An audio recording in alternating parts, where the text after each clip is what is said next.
قبلہ پیر صاحب، بدبخت یزید نے خانوادہ اہل بیت کو گرفتار کرنے کا حکم دیا جب شہادت کا یہ سارا معاملہ ہو گیا۔ اس پہ کچھ روشنی ڈالیں، وہ منظر کیا تھا؟ یہ بات تو ملتی ہے کہ اس بدبخت نے اتنی زیادتی، اتنا ظلم کروایا کہ بعض جگہ پہ جا کے تاریخ خاموش ہو جاتی ہے۔ کیا فرمائیں گے آپ؟ قبلہ پیر صاحب، اصل بات یہ ہے کہ قتل حسین اصل میں مرگ یزید ہے۔ اسلام زندہ ہوتا ہے ہر کربلا کے بعد۔ یزید نے جو ظلم و ستم کربلا میں آقا حسین علیہ السلام اور آقا علیہ السلام کی آل پاک کے ساتھ کیا، وہ تاریخ کے اوراق اس سے بھرے پڑے ہیں، اور مستند حوالوں سے واقعہ کربلا کو بیان بھی کیا جاتا ہے۔ جب واقعہ کربلا رونما ہوا تو بہت سارے ایسے ہمیں حوالہ جات ملتے ہیں کہ ابن زیاد نے بھی کہا تھا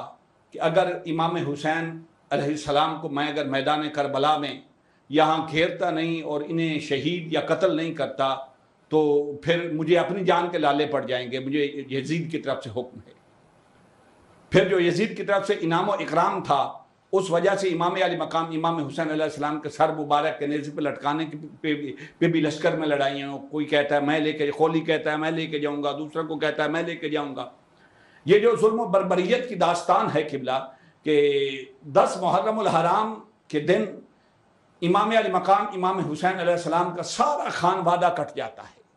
جوانوں سے لے کر بچوں کے سر تن سے جدا ہو جاتے ہیں، مگر ایک آقا حسین ہے جو رب ذوالجلال کی رضا پہ ڈٹ کے کھڑا ہے۔ ظہر کا وقت ہے، جب امام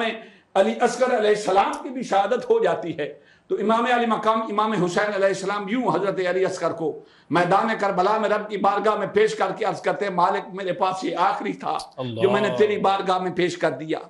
اور پھر جب میدان کربلا جو ہے شام کو، جب سارے اہل بیت جو ہیں وہ بے گور و کفن پڑے ہیں، سر تن سے جدا کر دیے جاتے ہیں، میدان کربلا میں خیمے جلا دیے جاتے ہیں، مستورات کو بے پردہ کر دیا جاتا ہے، اور پھر انہیں قید و بند کی صورتوں میں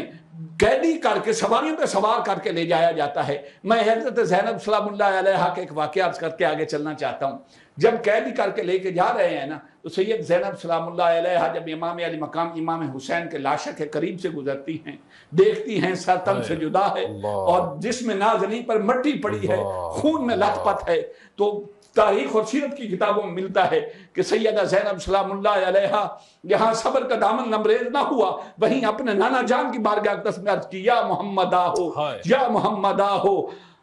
علیک السلام ملائکۃ السماء، یا محمد آہو ھذا حسین مقطع الاعضاء مزمل بالدماء حسین بالآراء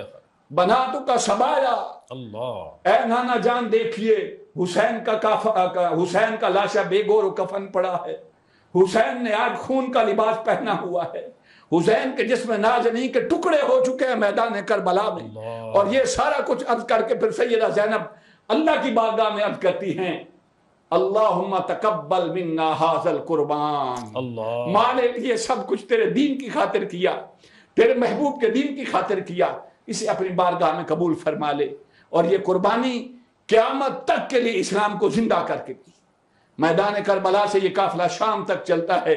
درمیان میں جتنی بھی صعوبتیں آتی ہیں، جتنی مشکلات آتی ہیں، اس قافلہ کی سالار سیدہ زینب سلام اللہ علیہا ہیں۔ اور سالار سیدہ زینب سلام اللہ علیہا اس لیے ہیں کہ ان کی تربیت ہی اس وقت کے لیے کی گئی تھی، جب نبی کا سارا گھرانہ اجڑ جائے، سارا گھرانہ ویران ہو جائے، تو زینب اس قافلے کی قیادت کر کے شام کے محلات تک اس قافلے کو لے کر پہنچ۔ اللہ اللہ